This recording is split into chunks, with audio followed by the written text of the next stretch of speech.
Nicola to Live Labs Inside Live. I'm Sherry Huss, part of Inside Live, and Inmar, let you introduce yourself. Hey, I'm Itamar Kabovi, and I am working with Sherry and Freeman, and we have started, essentially Live Labs to sort of look at what is happening with innovation in our industry at this time. Excellent. And we're very lucky to have Nicola Kastner from SAP here today. And Nicola, we'll let you introduce yourself and tell us a little bit about who you are and what you do. Sure. Thanks for having me. So Nicola Kastner and I lead our global event marketing strategy team within SAP. And essentially the essence of my role is to really look at our portfolio of events to make sure that we're driving maximum value for both our company as well as our customers and attendees who come to the events.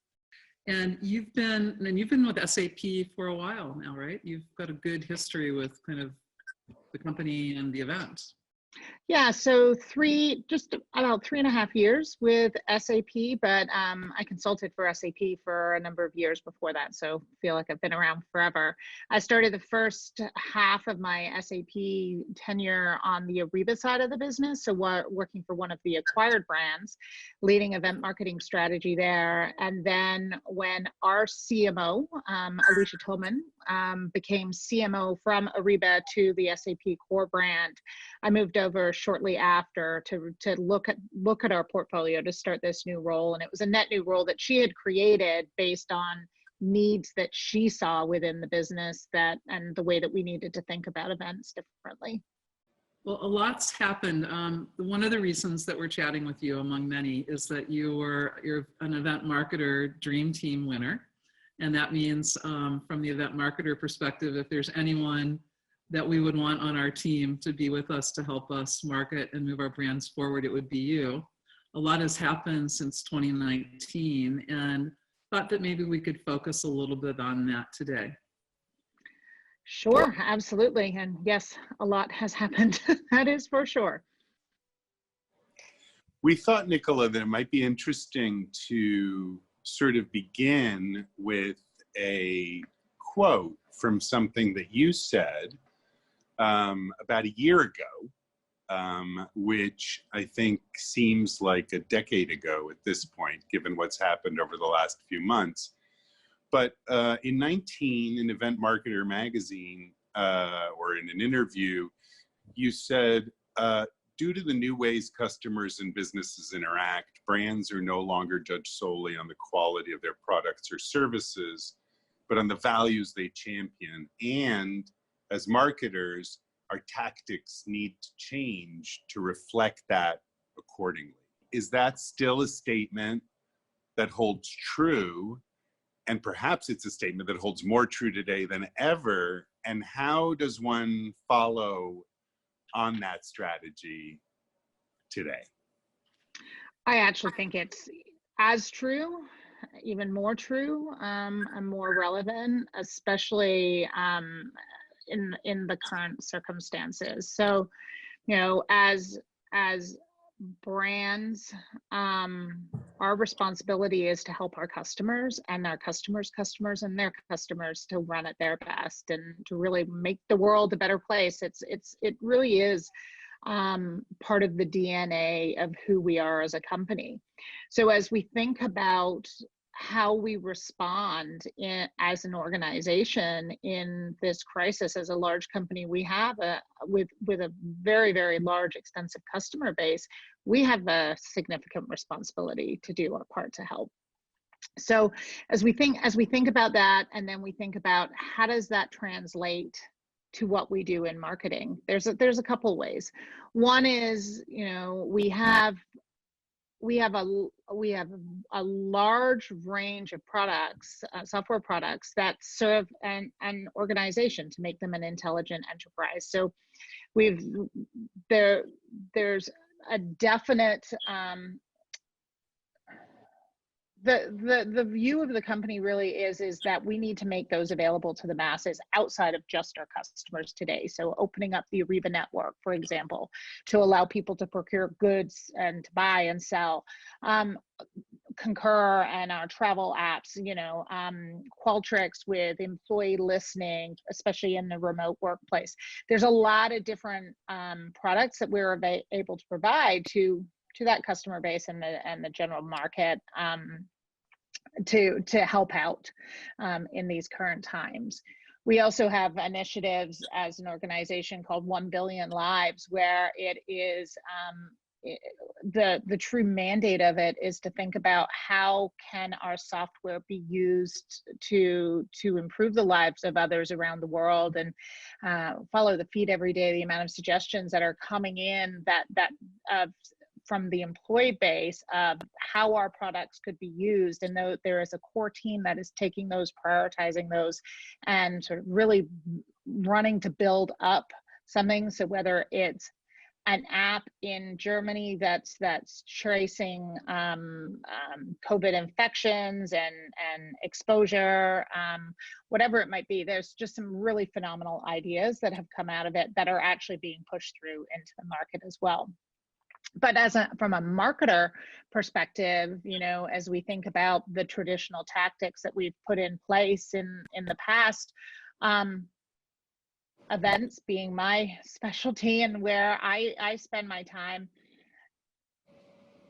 obviously that's something we've had to pivot on, but we've wanted to pivot in a way that makes sense to our customers as well. And so, we think about not necessarily filling a gap, trying to fill the gap or replace the void. We want to create dialogue, conversation, and community in a completely different way than we would in the physical world, because what translates from physical to digital isn't always a one-to-one transition. So, that's why Amazon is not set up like every other physical department store in the world. So that's sort of the mindset that we brought into this. And as we pivot within marketing, especially event marketing, how do we help our customers build that community, as well as support the business needs that Sapphire would have helped with.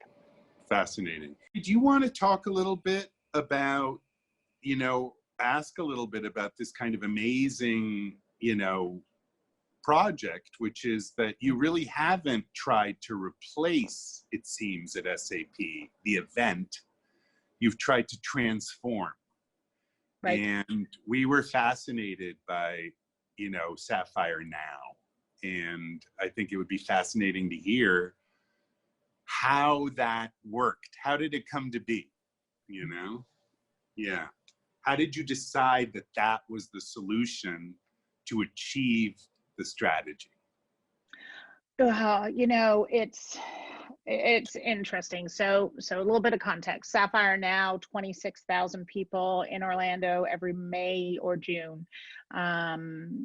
It is that lighthouse moment for our brand. It's our biggest product announcements are made. It's where we bring our customers and our communities together to celebrate with one another, and where, quite frankly, we generate an awful lot of business as well.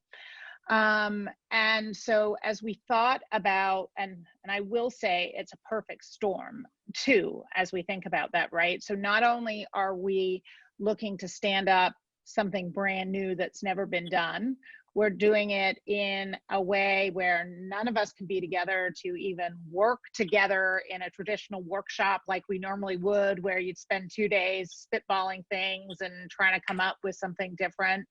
The technology landscape is so saturated with content. There's the expression Zoom fatigue, I think they're calling it, where everyone's dealing with that as well. The skill sets of the team aren't necessarily transferable on a one-to-one basis, in terms of the way that we've managed events in the past, right? Somebody that's a specialist at,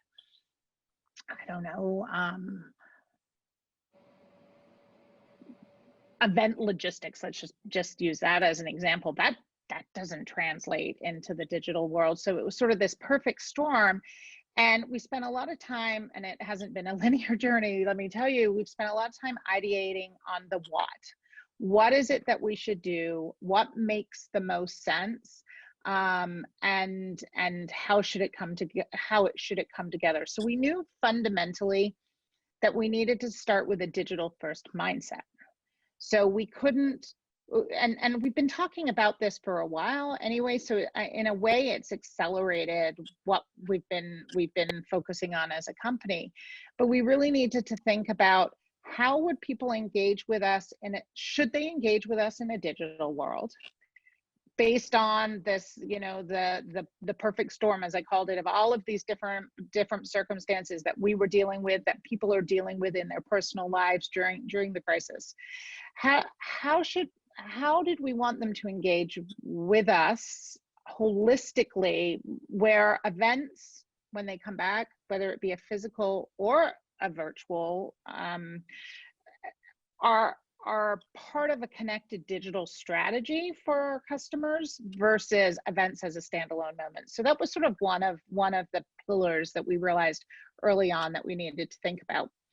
We also knew that we had to start with data, and we're a large brand and we have a lot of data. We know where people spend their time with us when they're at Sapphire. We know how many sessions they are attending. We know what their behaviors are like, how many demos they're attending.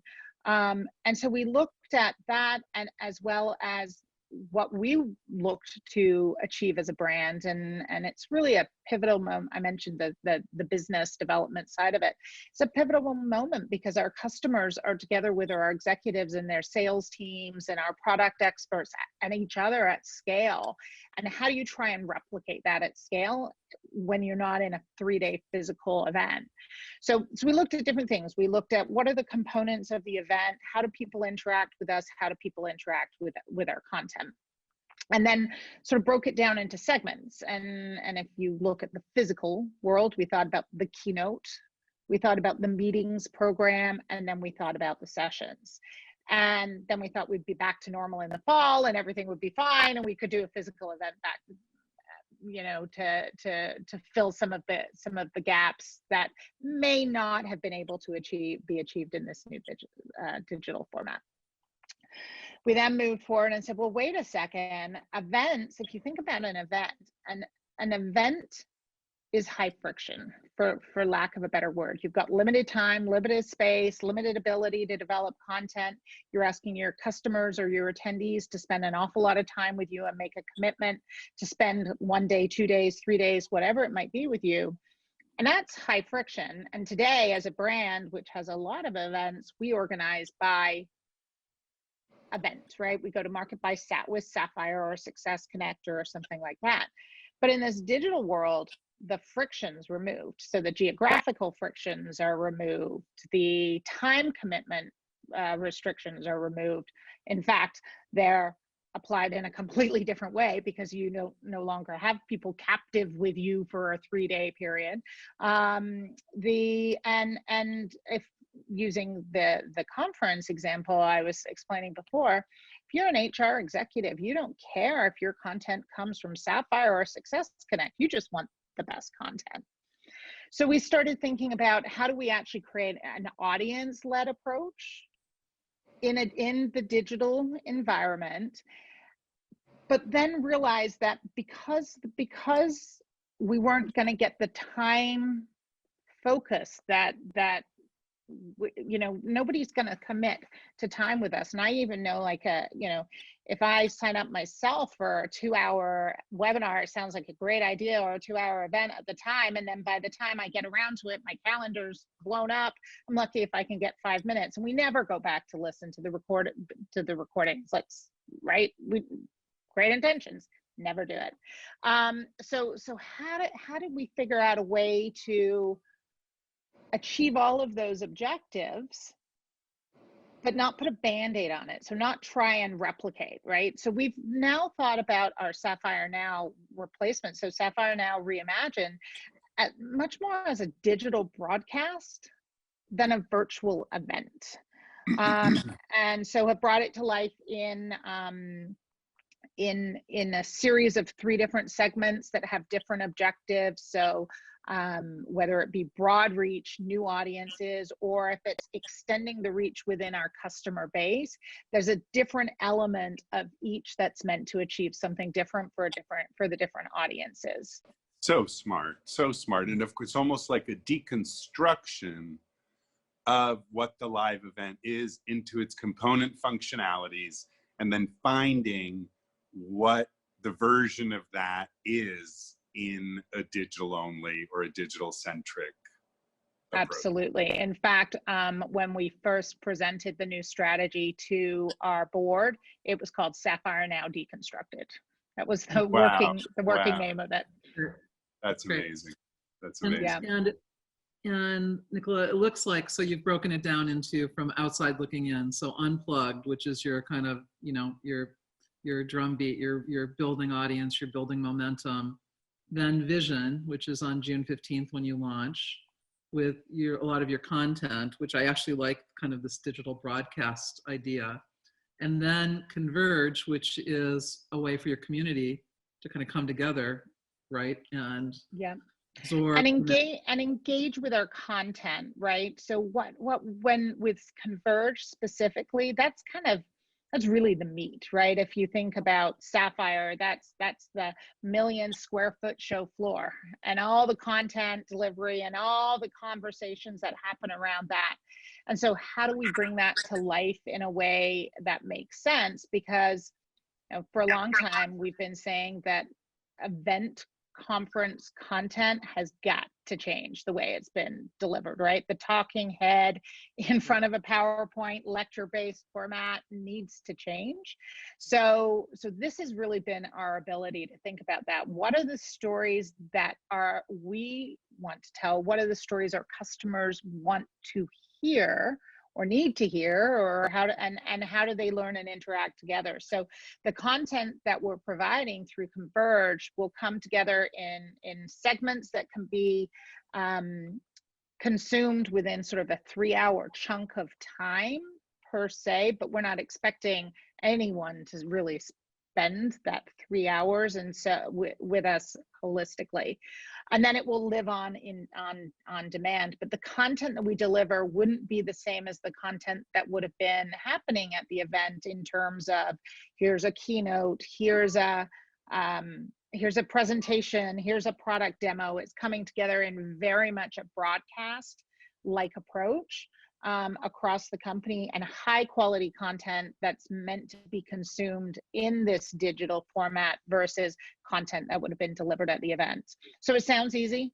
It sounds like we got it all figured out, but believe me, we don't. You know, like one of the big lessons of this was what comes first, vision or the need to execute? And actually you've got a day for a vision, and then you have to execute, right? Because you've got the gap that you need to fill and business demands. So it's still very much a work in progress. We've actually, it's almost like thinking about it as a syndicated model, quite frankly. Totally. It's suddenly, you know, under COVID-19, every company has become a media company. Absolutely. But that doesn't we're mean all that's natural. now. It's we're not all natural, broadcasters right? now, right? Mm-hmm. We're all broadcasting. We're all making television, yeah. And that's been one of, quite frankly, that's one of the hardest things too, is not only how do you pivot to do something that's relevant, but how do you bring the 100,000 other employees along with you on the journey that are so used to Sapphire. And Sapphire is that pivotal moment in our calendar, right? Everybody knows what it means and how to activate around Sapphire. And, you know, not only are we bringing our customers along on this journey, we're bringing the company too, because, you know, there's a lot of scratched heads that are like, well, what do you mean you're not standing up a 3-day virtual event? Where's the concert? Where's our meeting center? And so the education of our internal teams as well is pretty significant. That's a great segue, I think, to a question that I've been interested in, which is, in the new challenge, once the strategy and even the tactics have been articulated, as you've so beautifully done with this, it's really an experiment, what you're they're saying, like, Absolutely. this is our best thinking, here we go, and we'll let you know on the other side what happened. Yep. You know? Yep, Yeah. exactly. Actually, Um, and that's the beauty of this as well, right? It's okay to experiment now because nobody's got the answer. right, right. And it sort of feels like, in some way, a safer place to innovate, Absolutely. even though it's a dangerous environment. Do you feel like fundamentally the structure internally of how departments and functionality is articulated and designed inside a company is going to need to fundamentally change? Like, one of the things you mentioned is it's no longer an event, it's now a digital broadcast, and the difference between a social media marketing arm and a live event marketing arm suddenly merges. Yep. And so there's a Absolutely. lot of like like, what's everyone's job? And that must be an interesting, very intense process to think about resources. For sure. So, our CMO sees this as one of the two top priorities for our marketing organization within SAP. And that's been fabulous because that's mobilized the power of the SAP marketing machine behind this. But the skill sets are so different because this is really this is digital marketing. This is not standing up a virtual event. This is digital marketing. So for our team that are used to quote unquote owning Sapphire, it's a shared ownership now, and we've created the vision and sort of the framework, but we need somebody else now, the rest of the organization, to build the house for us. And that's challenging. That demands a lot of leadership. Yeah. It does, and it's breaking down silos that you didn't even know existed to begin with. So it's been challenging. It's a journey though. As a company, I think we had realized that we needed to make. So we actually have this this learning program that was just released. I'd say, I don't know, like I want to say it was just a few weeks before the crisis really hit, that of basically digital learning foundations, where every single marketer, leadership to all the way through the entire employee base, is expected to follow this or do this digital foundations training program. I think that was the official name of it. And it's a pretty extensive curriculum. I think it's probably, I want to say the first phase is about a 200-hour commitment or something, like. Whoa. Of course, from everything that is taught, from learning about content marketing, search engine optimization, social media, it's really building foundation. And then there's ultimately, I think it's 4 levels within this program that people can complete. So that training had been launched. So for my team specifically that are saying, well, we're not doing any events right now and we're waiting to stand this up. And yes, we're great project managers. We have to be, right, in the events business to keep the machine flowing. But it's also a perfect opportunity for the team to actually learn firsthand, because we're baptism by fire in what we're doing, but also at the same time take that time to put these skills in place that will bode well in the future. Because the reality is, yes, we will go back to physical events. Of course, there's a reason they have existed. There is for as long as they have, and there is a reason they are as powerful a tactic as they are. But I do not believe that we will ever go back to physical as a standalone. And I'm still, wait to see where this flushes out. But I think it's a physical and digital, and it's not it's not like, well, I couldn't go there. I have to participate in the digital. I think in the future, what we're going to see event experiences becoming is this hybrid of the two that have similarities of in some cases of what you get from it, but in many cases are completely different. So if you want the one-to-one engagement in a real world, different kind of content, you'll go to the physical. But if you want something else and you're interested in the learning, but you can't take the time to fly to Orlando and you don't really care as much about meeting all of these other people in person, maybe it's a digital, maybe it's pop-ups around the digital in local communities. So I think the model that coming out of this will be completely different than what we've seen. I don't think it'll be like in 2008 when, you know, for a little while digital events stayed around and then fell off the radar and we didn't hear a thing about them again until 2020. So I don't think it'll be like that. I think this has really accelerated the shift, and it's the right thing for the industry in a way. Sponsors, what's going on? I mean, that has to be a whole nother area to manage. Yes. Just kind of, it's the same thing as you're saying, Nicola, like bringing your company along. You have to kind of develop a strategy, understand how they can participate, and then communicate and bring their whole team along too with what you're doing. Yeah. And what's the role of sponsors, right? Because I think we have a tendency in the event space to think as sponsors in a trade show capacity that help fund and offset the cost of our events. Whereas for our sponsors, and there's reason we sponsor events as well, these events are demand generation opportunities. For our customers, especially a large software company like us, our partner ecosystem completes the SAP equation, right? Like in many cases, we need that, our customers need that partner ecosystem to supplement what we don't necessarily provide at SAP.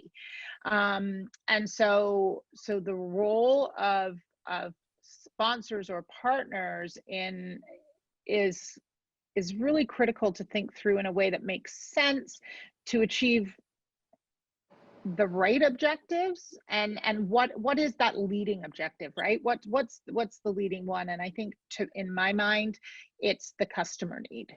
What does the customer get out of those interactions with our partners or sponsors at our event, and then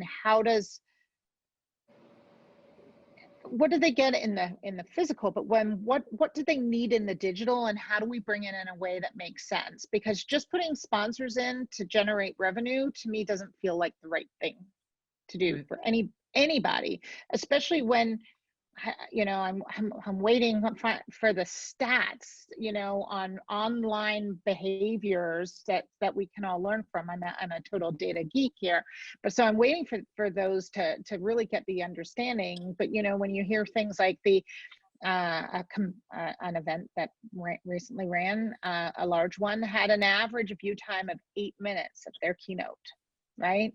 Only 35% watched to the end. I'm not giving up that valuable time with my customers in an environment that we've worked so hard to stand up in a way that's thoughtful, and risk that because the content that a sponsor's put in isn't the right content in the right format, in the right way, at the right time, whatever that might be. So it's a hard balance for us to strike, and it's, quite frankly, it's something we're still working through. It's interesting because in the media company model, it's almost like you would have upfronts. And you would say before Sapphire, you'd be like, here's some awesome content opportunities that we're going to have in this thing. And we're going to present those to all the potential sponsors, and then actually kind of create a marketplace pre-event for those things, just following on a television model, right? Yeah. That's how TV does it. Yeah. Which is interesting. This segues really nicely into a question about data, because it seems like one of the things that's going to really happen or be possible that we've been all dying for in the live events world forever is really intensely accurate data collection, which is so hard to do when you have 30,000 people in Orlando. You can make a bunch of observations, but it's very hard to actually get nuanced. No? Yes and no. You really? Yes you can, and you can no. learn a lot? You can. We use Bluetooth technology. So we know, right, in the beacon technology, so we know people's behavior. And we are, we have to be very cautious with GDPR, and we're a German company, so we follow the rules to Of course. the extent. But we also know enough about our attendees. We started an initiative a couple years ago, and really looked at the data we collected during registration as well, right? To feed the insights that we need. So the combination of this behavioral data, their data, how they interact with us in other ways before the event as well, and post, but specifically if I'm looking at the event, we are able to segment quite well. The data that we're going to get out of this is different, right? Because an eyeball, if we're talking reach, let's just use that as an example. An eyeball of somebody that watched my a session, a keynote, right? Watched, let's just say Vision, which is for all intents and purposes the keynote replacement. An eyeball that watched that for 8 minutes is not equal to somebody that spent 3 days with me in Orlando. So one of the things that we've spent a lot of time talking about as a team is getting the right measurement and the right metrics for success, because the reality is the two are not the same, and we're comparing apples and watermelons, right, when we're trying to compare the results of the two different tactics. So how do we not apply ego metrics, because that could be a terrible thing as well, right? We may make there's a risk that someone could say, you're never going to do an event again. Look, you had 1 million people online, making stuff up, right? But the reality is that isn't the same as the engagement. And so really, we're trying to be thoughtful about what are we measuring, how are we measuring it, to give us the right insights to make the right decisions in the future when we have the opportunity to, when it's not forced on us to do this, we have the opportunity to design the right strategy in a way that's a combination of physical, digital, and all other tactics, quite frankly, that gives us the right insights to drive that right mix in the future. Because in the live event, presumably the marketplace has gotten pretty sophisticated about understanding there's a funnel this big, and then in the end, you're very interested in figuring out how to get to this transactional group that's a subset of that funnel. Right. In a funny way, with digital, you've increased your numbers by a gajillion people, but you may not have increased those transactional core of that, right? Like in a way, you almost have more to sort through now to get to the goal. Yeah. Yes, absolutely. Have you started the Unplug Sessions? Have they started now, or are they? Today. Whoa, very cool. First one launched today. I think that's a brilliant idea, and even as Itamar is saying, it sort of is that kind of getting out in front of everyone. And then customers, one of the things we actually talked to the folks that did the Lego conference and the folks that did the Open Hardware conference that had to pivot in like 5 days, going when this all hit the first part of March. And one of the things that, one of the key takeaways, especially from the Open Hardware group, was they maintained a Discord server simultaneous to what was happening to let their audience connect and talk to each other. And they found that still today, I could probably go into that Discord channel now, and there'd be people in there that are kind of living on after the event. Are you doing anything like that? So are you creating an area for your community to talk to each other? And they were saying it was even great because keynote speakers, which they may never have gotten to talk to, or session speakers, would actually jump into a Discord channel after their session. Yeah. So wondering if you're doing things like that or thinking about that or how that fits in. We intend to. I would say that we haven't got the right Okay, the answer to that yet. The intent is yes. got it. Both at an account team level, how do we enable our sales teams to drive the dialogue and their accounts to the content in a way that makes sense and create those connections, whether it be customer to customer or customer to SAP expert, whatever it might be, or in a formal way or an informal way. So we're looking at a number of different ways that we can do that, both within the platform, holistically at the global level, what these regional channels look like, what account team channels look like, and I don't know that there's necessarily a one size fits all. And so that's where we are right now, is saying, oh, we've spent a lot of time talking about what are the needs, what are the functionalities that we need to put in place, and how do we do that? Because in some cases it's people and process, not necessarily technology, right? So we're trying to understand what do we need to do, and Right. then how are we going to do it, versus saying, hey, here's a tool, let's apply it to, because it's going to fill X gap, without really thinking through once again, the what we're trying to do. Wow. Well, it's amazing. I mean, it's amazing what you're doing. And I do think that there are going to be, like, again, there are going to be a lot of great learnings out of this for sure. And again, it's hard to see that sometimes now as you're looking down and trying to decouple from the old and kind of create and reimagine the new.